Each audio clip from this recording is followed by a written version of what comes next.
جو ایران کی جو سپریم کاؤنسل ہے اس حساب سے. اور اس میں کوئی بھی غیر مسلمان نہیں ہوگا, اور اس میں نہ شیعہ مسلمان بھی نہیں ہوگا, اور اس میں جو ہے وہ پراپرلی سرٹیفائڈ جو سنی نہیں ہے وہ بھی نہیں ہوگا. مطلب یہ اس میں سے دیوبندیوں کو بھی نکال رہے تھے. تو پھر وہ کہتے ہیں کہ اس میں ایک شورا بنے گی, اور وہ شورا جو ہے وہ سب اہل سنت والوں کی ہوگی, اور یہ جو جماعت شورا جو ہے وہ امیر کے اشاروں پر چلے گی. چوتھا پوائنٹ ہے کہ جماعت شورا امیر کے اشاروں پر چلے گی. ذرا آپ تھوڑا سا تصور کیجئے کتنا مزہ آئے گا اس طرح کی ہوگی. تو آپ کو ترنت جو ہے وہ یا تو نقاب یا برقع پہن لینا پڑے گا.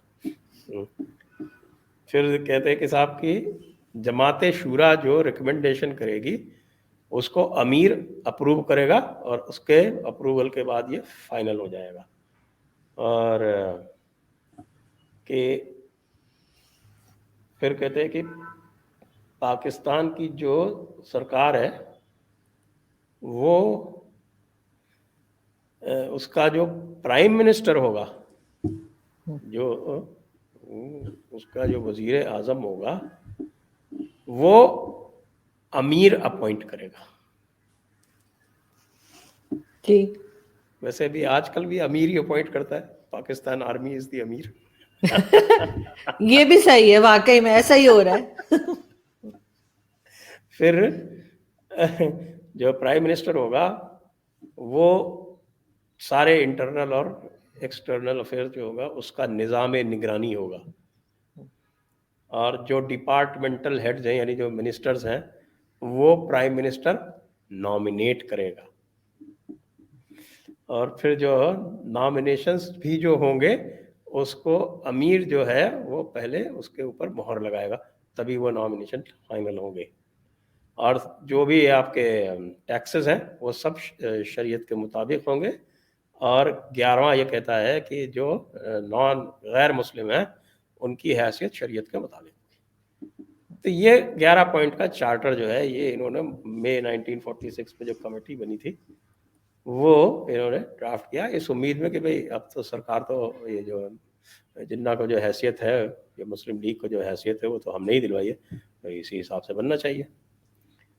ہوا کیا کہ جب ملک تقسیم ہو گیا اور یہ بھائی لوگ جب یہاں آئے, نعیم الدین مراد آبادی بھی آئے, اور احمد رضا بریلوی کے دونوں بیٹے تھے حامد اور مصطفیٰ, یہ دونوں بھی آئے. یہاں آ کر پتہ چلا کہ ان کو تو کوئی لفٹ ہی نہیں ملی,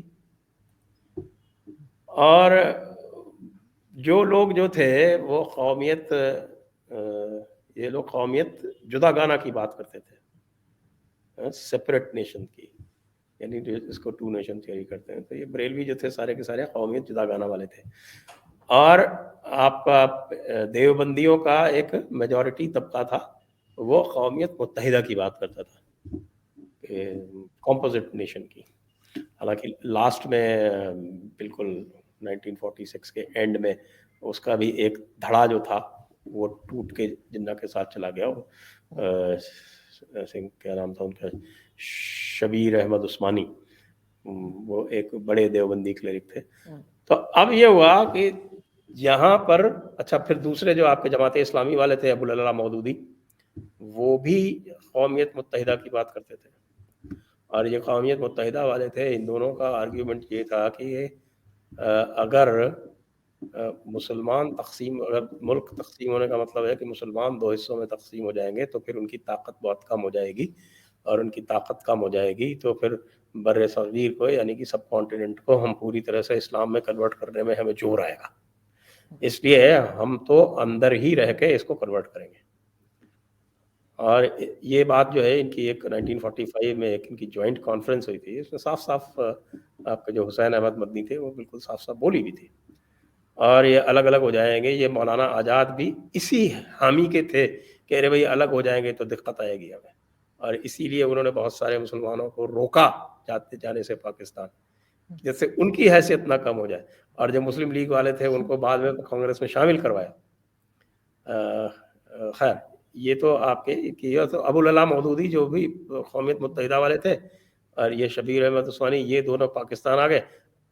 اور ان لوگوں نے ایسی پالیٹکس چلی کہ بیچارے بریلوی تو جو پالکی اٹھائی تھی جنہوں نے ساری مزدوری کی تھی، وہ مزدوری کرنے والوں کو تو مزدوری کا جو حساب تھا وہ ملا ہی نہیں. لیکن سر اور یہ تو ان لوگوں نے جو ہے یہ اپنا وہ حساب کتاب کر لیا ٹھیک ٹھاک. یہ بات الگ ہے کہ ابوالعلا مودودی کو بھی بیچ میں جب انہوں نے وہ کشمیر میں جو کچھ ہو رہا تھا تو اس کو کچھ اپوز کیا تو ان کو بھی جیل میں ڈال دیا. لیکن بریلوی جو تھے وہ پوری طرح سے جو پاور اسٹرکچر تھا اس سے آؤٹ ہو گئے 1947 میں. اور نعیم الدین مراد آبادی اور یہ ان کے جتنے بھی لوگ تھے وہ بیچارے بہت ڈس اپوائنٹ ہو کے واپس انڈیا چلے گئے. لیکن سر یہ تو ان کے ساتھ 1947 میں. لیکن سر یہ تو ہمیشہ سے دیکھتے آئے ہیں کہ جو بھی کوئی پولیٹیکل پارٹی ہو یا کوئی بھی چیز ہو، جو لوگ شروع کرواتے ہیں جب وہ چیز اسٹیبلش ہو جاتی ہے تو وہ نظر نہیں آتے. اگر آپ ابھی ریسنٹلی دیکھ لیں کہ کرنٹ سچویشن میں جو ہمارے ہاں جو پی ٹی آئی ہے، عمران خان صاحب کی پارٹی، وہ جنہوں نے شروع کروائی تھی 26 سال پہلے، وہ ان میں سے ایک بھی شاید ان کی پارٹی میں اب نہیں ہے. ان سب کو ایک ایک ایک ایک کر کے سائڈ لائن کر دیا اور اب کوئی اور ہی لوگ ہیں جو ان کی پارٹی کو چلا رہے ہیں. تو اس لیے اس چیز پہ میرے خیال ہمیشہ سے ایسا ہی ہوتا رہا. لیکن سر اس کا نقصان کیا ہوا یہاں پہ پاکستان کی جو سول گورنمنٹس آئی ان کو کیا نقصان ہوا اس سے؟ لیکن شروع کی جو سول گورنمنٹ تھیں انہوں نے تو ملا مولانا کو بہت زیادہ ترجیح دی نہیں، کیونکہ اس وقت کی جو آرمی بھی ہوا کرتی تھی وہ برٹش آرمی کا ہی پارٹ تھی، اور برٹش آرمی سے ہی نکلی تھی، تو ان کی جو ویلیوز تھیں وہ کافی کچھ ویسٹرن ہوا کرتی تھی، اور وہ اسلام کو صرف استعمال کرتی تھی پبلک کو موبلائز کرنے کے لیے. تو اس کے لیے جو کچھ بھی ان کو ضرورت تھی، کانسٹیٹیوشن تو بنایا ہی نہیں 10 سال تک. اور جب بنایا تو پھر کو ہو گیا، اور کو ہونے کے بعد پھر ملٹری رجیم آ گئی، ایوب خان صاحب آ گئے. پھر ایوب خان صاحب کے ایک طرح سے وہ پورا کا پورا جو نظام پاکستان کا چلتا رہا وہ تو ایک صرف پاور گیم چلتا رہا. بعد میں جب ضیاء الحق نے اس کا اسلامائزیشن شروع کیا تو انہوں نے دیوبند کو ہی آگے بڑھایا. بلکہ ابوالعلا مودودی اس وقت جو تھے وہ بڑے آئیڈیولوگ تھے، اور ابوالعلا مودودی لگاتار بڑے آئیڈیولوگ رہے. آپ سوئم جانتے ہوں گے پاکستان کا جو حساب کتاب ہے اس میں. اور میں نے کئی جگہ پڑھا ہے کہ یہ جو آپ کا ضیاء الحق کے وقت پہ جو کانسٹیٹیوشن بنا اس میں ابوالعلا مودودی کا کافی ہاتھ تھا، حالانکہ اسی وقت کے آس پاس میرے خیال سے ان کا انتقال بھی ہو گیا تھا. اور ابوالعلا مودودی کون ہیں؟ ابوالعلا مودودی وہ ہیں جن کا مسلم بردر ہوڈ بنانے میں بھی ہاتھ ہے. ان کی اگر آپ تفسیر پڑھیں جو کہ میرے پاس ہے اور میں اس کو پڑھتا ہوں، اس تفسیر کو پڑھنے سے صاف صاف پتہ چلتا ہے کہ ان کے ارادے کیا ہیں. پوری دنیا پر اسلام نافذ کرنا چاہتے ہیں اور اسلام نافذ کر کے آخرت کی اور جانا چاہتے ہیں. ویسے بھی جو بھی مجھے کچھ دیکھنے کو ملتا ہے اسلام کا جو پرپز ہے کہ پوری دنیا پہ قابض ہونے کے بعد اسے جو ہے وہ ترنت ایکسپلوڈ ہو جانا ہے، دنیا ختم کر دینی. تو جس کو بولتے ہیں کہ بالکل ایک ناہلسٹک تھاٹ ہے. اب یہ جو ان کے جو جھگڑے ہیں آپ کے دیوبندیوں کے اور بریلویوں کے، یہ تو 19th سینچری میں شروع ہو جاتے ہیں. اس کی جو شروعات ہے وہ بیسکلی 1825 میں جو ان کا اسکزم ہے وہ 1825 میں ہوتا ہے. اس کے پہلے کا جو سارا کا سارا تھاٹ ہے وہ گورن ہوتا ہے شیخ سرہندی سے. اور شیخ سرہندی کے جو بیٹا تھا شیخ معصوم، وہ پھر اورنگزیب کا مینٹر بن جاتا ہے. پھر اورنگزیب اس کی مینٹرشپ میں وہ اس کو ہی اپنا پیر مانتا ہے، وہ بھی ایک نقشبندی صوفی بن جاتا ہے. پھر ان کے ہی مینٹرشپ میں آپ یہ دیکھیے پھر شیخ معصوم نے تو اپنے بیٹے سیف الدین کو اورنگزیب کے ساتھ ہی چھوڑ دیا تھا اس کو ریلیجس گائیڈنس دینے کے لیے. پھر اورنگزیب جو ہے وہ ان لوگوں کے انفلوئنس میں ہی وہ فتاوی عالمگیری لکھواتا ہے, اور جو سب سے ایکسپینسو پروجیکٹ تھا اس کی ملٹری کیمپینز کے علاوہ, جس نے مغل امپائر کو برباد کیا, اس کی ملٹری کیمپینز کے علاوہ جو سب سے ایکسپینسو پروجیکٹ تھا, جس کے بارے میں کئی لوگ کہتے ہیں اور ہم لوگ مذاق اڑاتے ہیں کہ صاحب کے مغلوں نے بہت کچھ دیا, تو اورنگزیب نے کیا دیا؟ اورنگزیب نے فتاوی عالمگیری دیا. 400-450 لوگوں کا, اسکالرس کا ایک گروپ بنا کے کوئی 20-25 سال انہوں نے محنت کر کے یہ ڈاکیومنٹ لکھا ہے فتاوی عالمگیری. اور میں ریکمینڈ کرتا ہوں کہ آپ بھی اس کو پڑھیں. 10 والیوم میں ہے, آپ کے آسانی سے مل جائے گا. اردو میں اپلبدھ ہے, ہندی میں نہیں تھا. ہندی میں ہم اس کا ترجمہ کروا رہے ہیں آج کل, جس سے سب باقی لوگوں کو جاننا چاہیے کہ کتنی اچھی اچھی باتیں اس میں لکھی ہوئی ہیں, خاص طور سے کافروں کے لیے. تو it is good to be educated. تو یہ آپ کا اس کے جو سروے سروات ہے, یعنی جو آپ کے فتاوی عالمگیری کے, تو جو چیف ایڈیٹر تھے اس کے وہ تھے ایک نظام الدین برہان پوری. وہ بہت اولڈ تھے, بہت ہی عمر دراز تھے. تو اس لیے جو ان کے ڈپٹی تھے شاہ عبد الرحیم, وہ اس کے مین, جس کو کہہ سکتے ہیں پرائم موور تھے. شاہ عبد الرحیم کا بیٹا ہوتا ہے شاہ ولی اللہ. آپ نے سنا ہوگا شاہ ولی اللہ کے بارے میں. شاہ ولی اللہ وہ تھا جس نے احمد شاہ ابدالی کو انڈیا میں بلوایا, اور اس نے جو ہے اس پورے تھاٹ کو, یہ جو سیکٹیرین تھاٹ ہے نا, کہتے ہیں ٹو نیشن تھیوری کہاں سے آئی. میں تو 2 نیشن تھیوری کو تو حضرت کی سنت سے ہی ٹریس کر دیتا ہوں, لیکن اس کو اچھا جو آرٹیکولیشن, جو بہت وائڈ آرٹیکولیشن اور کلیئر کٹ آرٹیکولیشن ہے, وہ شیخ احمد سر ہندی نے دیا. آگے اس کو ولی اللہ نے بڑھایا, شاہ ولی اللہ نے. پھر شاہ ولی اللہ کا بیٹا شاہ عبد العزیز ہوتا ہے. شاہ عبد العزیز کا آپ کا اس کا بھتیجا ہوتا ہے شاہ اسماعیل. اور شاہ عبد العزیز کا جو فیورٹ چیلا ہوتا ہے وہ ہوتا ہے سید احمد بریلوی. یہ سید احمد بریلوی وہ ہے جو 1832 میں اس نے جہاد کا کال دیا تھا, بلکہ 1826-27 کے بعد ہی اس نے جہاد کا کال دیا تھا. اور جہاد کا کال بھی کہاں دیا تھا؟ اس نے جہاد کا کال مہاراجا رنجیت سنگھ کی جو ٹیریٹری تھی وہاں پر دیا تھا, اور وہیں پر یہ لڑتے ہوئے دونوں مارے گئے تھے. تو ان کو جو ہے آپ کے ہاں پاکستان میں سید احمد شہید اور شاہ اسماعیل شہید بولا جاتا ہے. اور یہ جو شاہ اسماعیل تھا, اس نے کیا کیا کہ اس نے ایک کتاب لکھی 1825 میں یا 24 میں, اور اس کا نام ہے تقوی الایمان. بہت بڑی کتاب نہیں, چھوٹی سی کتاب ہے.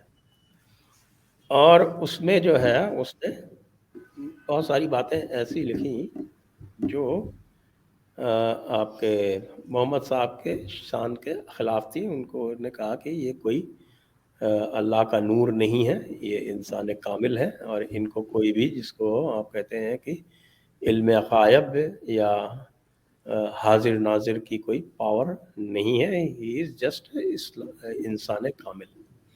اور بھی اس میں جو چیزیں لکھی اس کے اوپر بہت بوال ہوا, اور وہ بوال ہو کے پھر دلی میں کوئی 14 بڑے جو عالم تھے,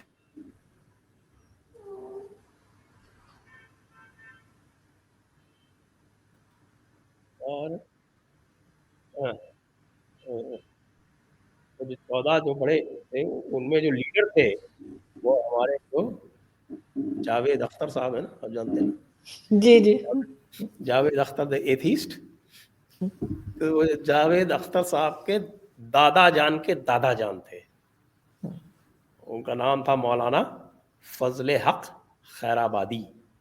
تو مولانا فضل حق خیرآبادی اور 13 اور جو عالم تھے, یہ سارے علماء نے مل کے شاہ اسماعیل اور تقوی الایمان کے خلاف فتویٰ جاری کیا. اور